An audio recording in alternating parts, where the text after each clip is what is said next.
আমেরিকার কড়া নজরদারিতে ইরানের ইউরেনিয়াম। নেতানিয়াহুর ভাই বার্তার মাঝে লেবাননে ৫১ প্রাণহানি। যুক্তরাষ্ট্রের ফ্লোরিডায় ভয়াবহ দাবানল। মা দিবসে মেক্সিকোয় নিখোঁজ সন্তানদের খোঁজে মায়েদের বিক্ষোভ। ভাইরাস ছড়ানোর ভয়ে আলাদা রাখা হলো যাত্রীদের।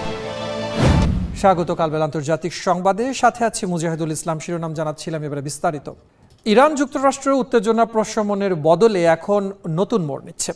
মার্কিন প্রেসিডেন্ট ডোনাল্ড ট্রাম্প সাফ জানিয়ে দিয়েছেন, ইরানের বিরুদ্ধে ওয়াশিংটনের যুদ্ধ এখনও শেষ হয়ে যায়নি। রোববার এবিসি নিউজকে দেওয়া এক বিশেষ সাক্ষাৎকারে তিনি দাবি করেন, ধ্বংস হওয়া পারমাণবিক স্থাপনার নিচে ইরান এখনও সমৃদ্ধ ইউরেনিয়াম মজুত করে থাকতে পারে। তবে পুরো এলাকা মার্কিন সেনাবাহিনীর কড়া নজরদারিতে রয়েছে উল্লেখ করে ট্রাম্প হুঁশিয়ারি দেন, কেউ সেই ইউরেনিয়ামের ধারে কাছে যাওয়ার চেষ্টা করলে কঠোর ব্যবস্থা নেওয়া হবে। যুক্তরাষ্ট্রের নির্ধারিত লক্ষ্যগুলোর ৭০% এরই মধ্যে অর্জিত হয়েছে দাবি করে তিনি আরও বলেন, তেহরানের বর্তমান যুদ্ধবিরতি প্রস্তাব তাঁর কাছে অগ্রহণযোগ্য। ট্রাম্পের এমন যুদ্ধংদেহী মনোভাব মধ্যপ্রাচ্যের অস্থিতিশীল পরিস্থিতিকে আবারও অগ্নিগর্ভ করে তুলতে পারে বলে আশঙ্কা করছেন বিশ্লেষকরা। রিপোর্টে দেখুন বিস্তারিত। ইরানের বিরুদ্ধে যুদ্ধ শেষ হয়ে গেছে এমন মন্তব্য করেননি বলে দাবি করেছেন মার্কিন প্রেসিডেন্ট ডোনাল্ড ট্রাম্প। রবিবার এবিসি নিউজকে দেওয়া এক সাক্ষাৎকারে ট্রাম্প বলেন, ইরান এখনও পুরোপুরি থামেনি এবং যুক্তরাষ্ট্র পরিস্থিতির উপর কড়া নজর রাখছে। ট্রাম্প দাবি করেন, ইরানের সমৃদ্ধ ইউরেনিয়াম এখনও ধ্বংস হওয়া পারমাণবিক স্থাপনার নিচে থাকতে পারে। তবে সেটি নিয়ে যুক্তরাষ্ট্র ভয় পাচ্ছে না, কারণ পুরো এলাকা মার্কিন সেনাবাহিনীর নজরদারিতে রয়েছে। ট্রাম্প আরও বলেন, যদি কেউ ওই ইউরেনিয়ামের কাছে যাওয়ার চেষ্টা করে তাহলে কঠোর ব্যবস্থা নেওয়া হবে। এই সাক্ষাৎকারে ট্রাম্প বলেন, যুক্তরাষ্ট্রের নির্ধারিত লক্ষ্যগুলোর প্রায় ৭০% অর্জন হয়েছে, কিন্তু এখনও কিছু কাজ বাকি আছে। প্রয়োজনে আরও হামলা চালানো হতে পারে বলেও ইঙ্গিত দেন। একই সঙ্গে ইরানের যুদ্ধবিরতির জবাবকে অগ্রহণযোগ্য বলে মন্তব্য করেন তিনি। ট্রাম্পের এই অবস্থান নতুন করে যুক্তরাষ্ট্র ও ইরানের সম্পর্ককে আরও উত্তপ্ত করে তুলতে পারে বলে জানিয়েছেন বিশ্লেষকরা। বর্তমানে এই বিষয়টি নিয়ে সামাজিক যোগাযোগ মাধ্যমে চলছে তুমুল আলোচনা। একদিকে ভ্রাতৃত্বের বার্তা, অন্যদিকে রক্তক্ষয়ী সংঘাত। মধ্যপ্রাচ্যে ইসরায়েলি কৌশলে এখন এক অদ্ভুত বৈপরীত্য। মৃত সাগরের তীরে দ্রুজ ও সার্কাসিয়ান সম্প্রদায় নেতাদের সঙ্গে এক বৈঠকে প্রধানমন্ত্রী বেনিয়ামিন নেতানিয়াহু তাদের ভাই বলে সম্বোধন করে বলেন, ভাই কখনো ভাইকে পরিত্যাগ করে না। তবে এই হৃদ্যতাপূর্ণ আলোচনার মাঝেই মার্কিন প্রেসিডেন্ট ডোনাল্ড ট্রাম্পের সঙ্গে জরুরি ফোনালাপের ডাক আসায় বৈঠক ফেলে দ্রুত জেরুজালেমে ফিরতে হয় তাকে। কিন্তু নেতানিয়াহুর এই ভাই বার্তার কয়েক ঘন্টার মধ্যেই লেবাননে ইসরায়েলি বাহিনীর হামলায় ঝরেছে অন্তত ৫১টি প্রাণ। লেবাননের স্বাস্থ্য মন্ত্রণালয়ের দাবি, নিহতদের মধ্যে বেশ কয়েকজন চিকিৎসা কর্মীও রয়েছেন।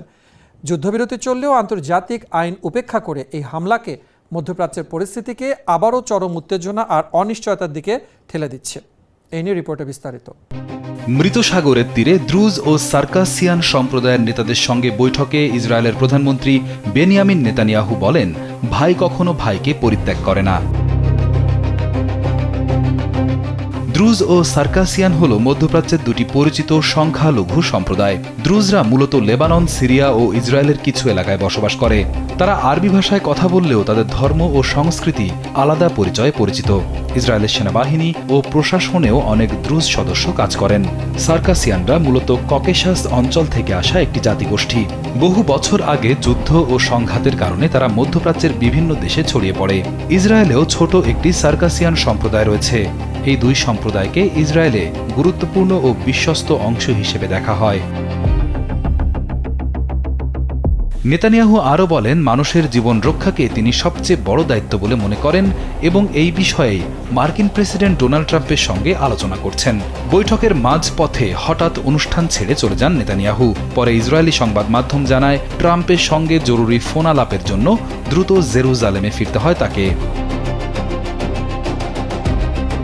এদিকে যুদ্ধবিরতি চললেও লেবাননে ভয়াবহ হামলা চালায় ইসরায়েলের সেনারা। লেবাননের স্বাস্থ্য মন্ত্রণালয় জানিয়েছে, গত ২৪ ঘণ্টায় ইসরায়েলি হামলায় অন্তত ৫১ জন নিহত হয়েছেন। নিহতদের মধ্যে চিকিৎসা কর্মীও রয়েছেন। লেবাননের অভিযোগ, আন্তর্জাতিক মানবিক আইন উপেক্ষা করে চিকিৎসা সংশ্লিষ্ট ব্যক্তিদের উপরেও হামলা চালাচ্ছে ইসরায়েল। জাতিসংঘ জানিয়েছে, গত মার্চ থেকে ইসরায়েলের হামলায় শতাধিক লেবাননি চিকিৎসাকর্মী নিহত হয়েছেন। পুরো পরিস্থিতি নিয়ে মধ্যপ্রাচ্যে আবারও উত্তেজনা বাড়ছে। ভয়াবহ দাবানলের গ্রাসে যুক্তরাষ্ট্রের ফ্লোরিডা অঙ্গরাজ্য। অঙ্গরাজ্যটির ব্রাউওয়ার্ড কাউন্টিতে রোববার থেকে শুরু হওয়া এই আগুনে এখন পর্যন্ত প্রায় 4,800 একর এলাকা পুড়ে ছাই হয়ে গেছে। ফ্লোরিডা এভারগ্লেডসের পশ্চিম প্রান্ত থেকে আগুনের সূত্রপাত হয়ে তা দ্রুত ছড়িয়ে পড়ে লোকালয় ও প্রধান সড়কগুলোতে।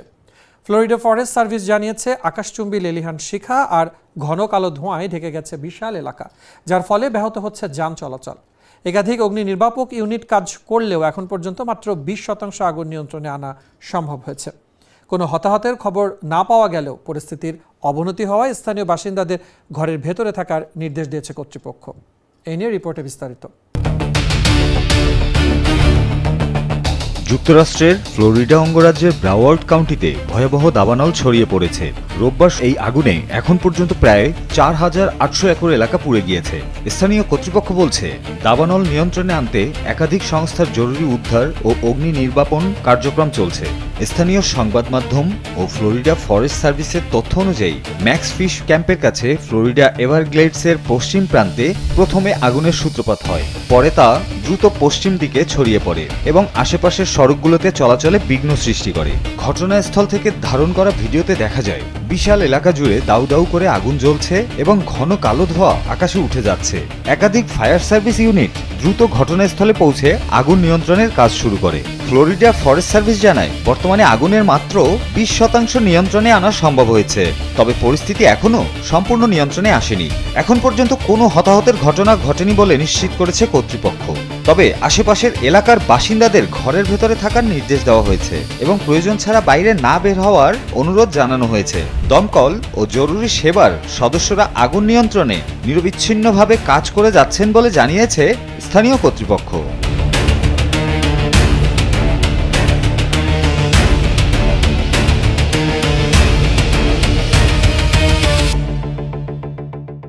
মা দিবসেও মেলেনি আনন্দ, বরং সন্তান হারানোর তীব্র হাহাকার নিয়ে রাজপথে নেমেছেন মেক্সিকোর শত শত মা।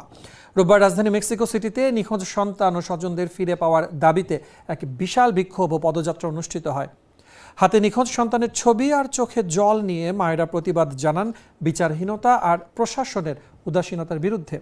বিক্ষোভকারীদের অভিযোগ, দেশে 1,33,000-এর বেশি মানুষ নিখোঁজ থাকলেও সরকার জননিরাপত্তার চেয়ে উৎসব আর কনসার্ট আয়োজনকে বেশি গুরুত্ব দিচ্ছে। এক দশকেরও বেশি সময় ধরে সন্তানকে খুঁজে বেড়ানো মায়েদের কাছে এই বিশেষ দিনটি এখন কেবলই এক দীর্ঘশ্বাসের নাম। এই নিয়ে রিপোর্টে বিস্তারিত। মা দিবসেও আনন্দ নয়, বরং সন্তান হারানোর বেদনায় রাজপথে নামলেন মেক্সিকোর শত শত মা। নিখোঁজ সন্তান ও স্বজনদের সন্ধান এবং বিচারের দাবিতে রোববার রাজধানী মেক্সিকো সিটিতে অনুষ্ঠিত হয় বিশাল বিক্ষোভ ও পদযাত্রা। বিক্ষোভকারীরা মনুমেন্ট টু দ্য মাদার থেকে অ্যাঞ্জেলস অব দ্য ইন্ডিপেন্ডেন্স পর্যন্ত মিছিল করেন। এ সময় তারা নিখোঁজ সন্তানদের ছবি, তথ্য ও অনুসন্ধান সংক্রান্ত নথি বহন করেন। তাদের দাবি, দীর্ঘদিন ধরে চলমান গুম ও নিখোঁজের ঘটনা যেন আন্তর্জাতিকভাবে আরও গুরুত্ব পায়। বিক্ষোভে অংশ নেওয়া ইউলতোনিস মার্তিনেজ বলেন, অনেক মা আজ সন্তানদের কাছ থেকে উপহার পান, কিন্তু আমি তা বলতে পারি না, কারণ আমি এখনও আমার ছেলেকে খুঁজে বেড়াচ্ছি। তিনি জানান, তার ছেলে হুগো 1 দশকেরও বেশি সময় ধরে নিখোঁজ। তার ভাষায়, 16 বছর ধরে 10 মে পালন করা আমার জন্য কোনো আনন্দের দিন নয়। আন্দোলনকারীরা অভিযোগ করেন, সরকার নিখোঁজ মানুষের সংকটের চেয়ে আসন্ন ফিফা বিশ্বকাপ এবং দক্ষিণ কোরিয়ার জনপ্রিয় ব্যান্ড BTS এর কনসার্ট আয়োজনকে বেশি গুরুত্ব দিচ্ছে। মারিয়া এলেনা সালাজার বলেন, আমরা আমাদের স্বজনদের ঘরে ফেরাতে পারিনি, অথচ সরকার উৎসব ও আয়োজন নিয়ে ব্যস্ত। তিনি অভিযোগ করেন, দেশটিতে এখন সবচেয়ে বড় সমস্যা সংঘটিত অপরাধ চক্রের সহিংসতা, যা সরকার যথাযথভাবে নিয়ন্ত্রণ করতে পারছে না। বিক্ষোভকারীরা জানান, সরকারি পরিসংখ্যান অনুযায়ী মেক্সিকোতে বর্তমানে 1,33,000 বেশি মানুষ নিখোঁজ বা অজ্ঞাত অবস্থায় রয়েছেন। এত বড় অংশের ঘটনা ঘটেছে স্টেট অব মেক্সিকো, জেলিস্কো এবং তামাউলিপাস অঞ্চলে। মা দিবসের দিনে মেক্সিকো সিটিতে আয়োজিত এ বিক্ষোভ শুধু ব্যক্তিগত শোকের প্রকাশ নয়, বরং দেশজুড়ে চলমান নিখোঁজ সংকট ও বিচারহীনতার বিরুদ্ধে একটি বড় সামাজিক প্রতিবাদ হিসেবে উঠে এসেছে। মাঝ সমুদ্রে যেন ফিরে এলো মহামারীর আতঙ্ক। দক্ষিণ আমেরিকা থেকে আসা বিলাসবহুল ক্রুজ জাহাজ এমভি হন্ডুরাস এ হান্টা ভাইরাস ছড়িয়ে পড়ার খবর বিশ্বজুড়ে শুরু হয়েছে তোলপাড়। এরই মধ্যে জাহাজটি থেকে 14 জন স্প্যানিশ নাগরিককে উদ্ধার করে বিশেষ সামরিক বিমানে স্পেনে ফিরিয়ে নেওয়া হয়েছে। তবে নিরাপত্তা খাতিরে বিমানবন্দর থেকে তাদের সরাসরি সামরিক হাসপাতালে কোয়ারেন্টাইনে নেওয়া হয়। বিশ্ব স্বাস্থ্য সংস্থা জানিয়েছে, এই ভাইরাসে আক্রান্ত হয়ে এখন পর্যন্ত 3 জনের মৃত্যু হয়েছে এবং আরও 8 জন সংক্রমণের শিকার হয়েছেন। জাহাজটি স্পেনের ক্যানারি দ্বীপপুঞ্জে পৌঁছালেও স্থানীয়দের নিরাপত্তার কথা ভেবে সেটিকে তীর থেকে দূরে রাখা হয়েছে। 23টি দেশের প্রায় 150 যাত্রীর ভাগ্য এখন ঝুলছে কঠোর স্বাস্থ্য পরীক্ষার ওপর। এই নিয়ে রিপোর্টে বিস্তারিত। স্পেনের সামরিক বিমানবন্দরে রবিবার দেখা যায় এক অস্বাভাবিক দৃশ্য। হ্যাজমাট স্যুট, মুখে রেসপিরেটর, চারদিকে জীবাণুনাশক ছিটানো, সবকিছু যেন কোনো মহামারীর দৃশ্য। দক্ষিণ আমেরিকা থেকে আসা বিলাসবহুল ক্রুজ জাহাজ এমভি হন্ডুরাসে হান্টা ভাইরাস ছড়িয়ে পড়ার পর সেখানে থাকা 14 জন স্প্যানিশ নাগরিককে বিশেষ বিমানে করে দেশে ফিরিয়ে আনা হয়। বিমান থেকে নামার পর তাদের জীবাণুমুক্ত করা হয় এবং সরাসরি সামরিক হাসপাতালের কোয়ারেন্টিনে নেওয়া হয়। স্পেনের স্বাস্থ্য মন্ত্রণালয় জানিয়েছে, উদ্ধার হওয়া যাত্রীদের কারো শরীরে এখনও পর্যন্ত রোগের উপসর্গ দেখা যায়নি।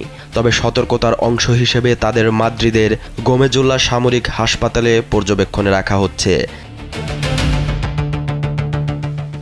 ভিডিও ফুটেজে দেখা যায় স্পেনের জরুরি সামরিক ইউনিট বিমানের ভেতর প্লাস্টিক দিয়ে সুরক্ষা ব্যবস্থা তৈরি করছে।